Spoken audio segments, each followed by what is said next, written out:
All right, we're gonna get back into cleaning and reassembling this Premiere PC-400.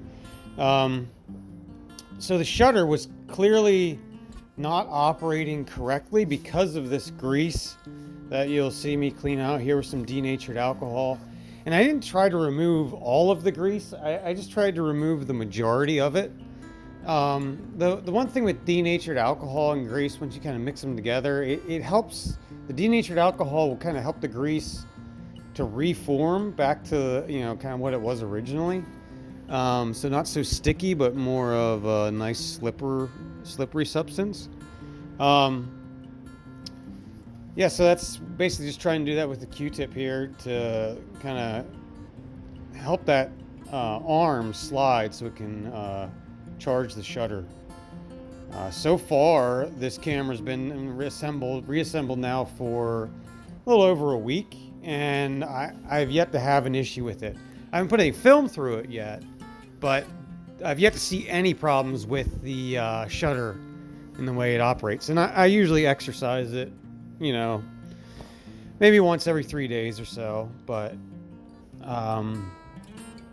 so part of the reassembly process here, just putting things back together to make sure everything works the way it should before I go reassembly the entire mechanism, for the shutter here. Just trying to make sure that what I had done with the denatured alcohol was going to fix the problem. And as you see here, every test charge, it seems to work just perfectly fine. One of the challenges with this camera is because the film advance has to turn in a circle right there. That circular motion then has to translate into horizontal motion, and that's what charges the shutter basically. So it, for any camera, that's a tough ask. Even more so when you have such a cheap shutter assembly system. So again, the lens doesn't necessarily need to be removed to make this repair, but I just try to get as much out of the way as possible. And reinstall the aperture, or what's actually on this camera is the ISO dial, because aperture and ISO dials are identical things in this particular camera, which is just kind of interesting about, another interesting fact about the camera. Dropping in the film take-up assembly. There's also then the sprocket advance. Drop the shaft in there, and then the spring that goes on top kind of keeps tension on all that. Give me a little bit of a fight, but as springs normally do. As far as ease of repair of a camera, this is probably one of the easiest ones that I've worked on. The majority of the cameras I work on, I actually end up breaking more than I end up fixing them. And it's just kind of the way it goes. A lot of times I'm trying to fix a camera that should never really be fixed because it's too far gone, and I'm just like, well, I'm gonna try it anyway, and it usually ends up frustrating me. But at the end of the day, all the cameras that I usually try to fix are ones that were just too far gone to begin with, and I'm just like, well, let's see if I can bring it back, because that would be fun. And the reality is, most of the time I can't.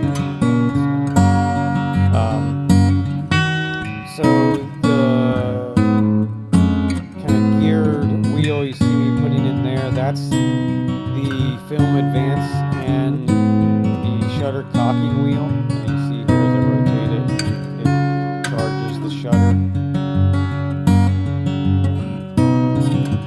That little lever there is actually what prevents you from doing a double exposure. The lever locks the wheel in place until you fire the shutter, and then it releases the wheel and allows it to spin again. So if I wanted to, I could remove that, and then I would be able to do double exposures with the camera. But the other problem with that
test and make sure things are still kind of functioning correctly. Make sure I haven't messed something up yet.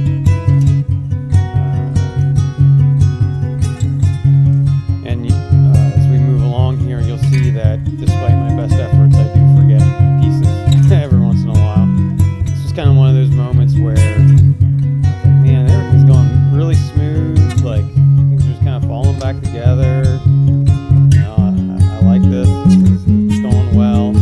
And then we get somewhere about a little ways down the road, and I realized that, I totally forgot to install the shutter release button, the actual physical button that sticks out the top of the camera there. I'm like looking at it here going, something just doesn't look right, but hey, we'll just keep going here. And we'll just, plow ahead, and it'll eventually look correct, and then, guess that's just the way she goes.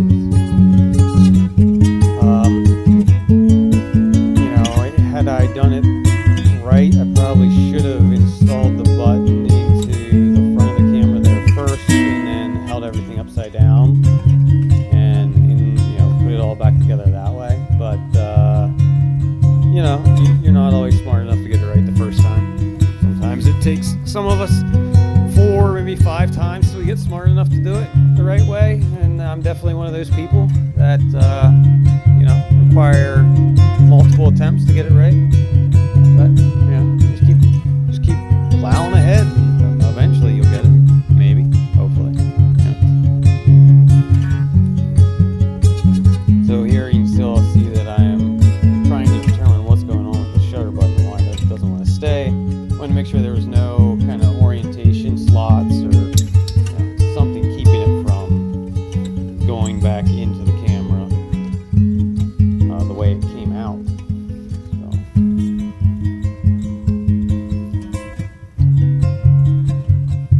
And I've been trying to speed some of these videos up a little bit, so that way you're not spending so much time watching me, run a screw in and out and flip the camera around and kind of look for my next move. Just trying to find a format that works for me, that I like, that I want to keep putting out there. So you'll probably see a lot of shifts in some of my upcoming videos where they're a little bit different. There's no real set format yet for the content that I'm putting out there. And there probably never will be a real set format. I'm not that type of person. I'm all over the place. So my content will probably reflect that as well. I have some toy cameras that I want to do some more reviews on, some film cameras I want to post up reviews about. Just general film photography stuff. Not always review videos, but just something. So the top plate's going back on here, and I make another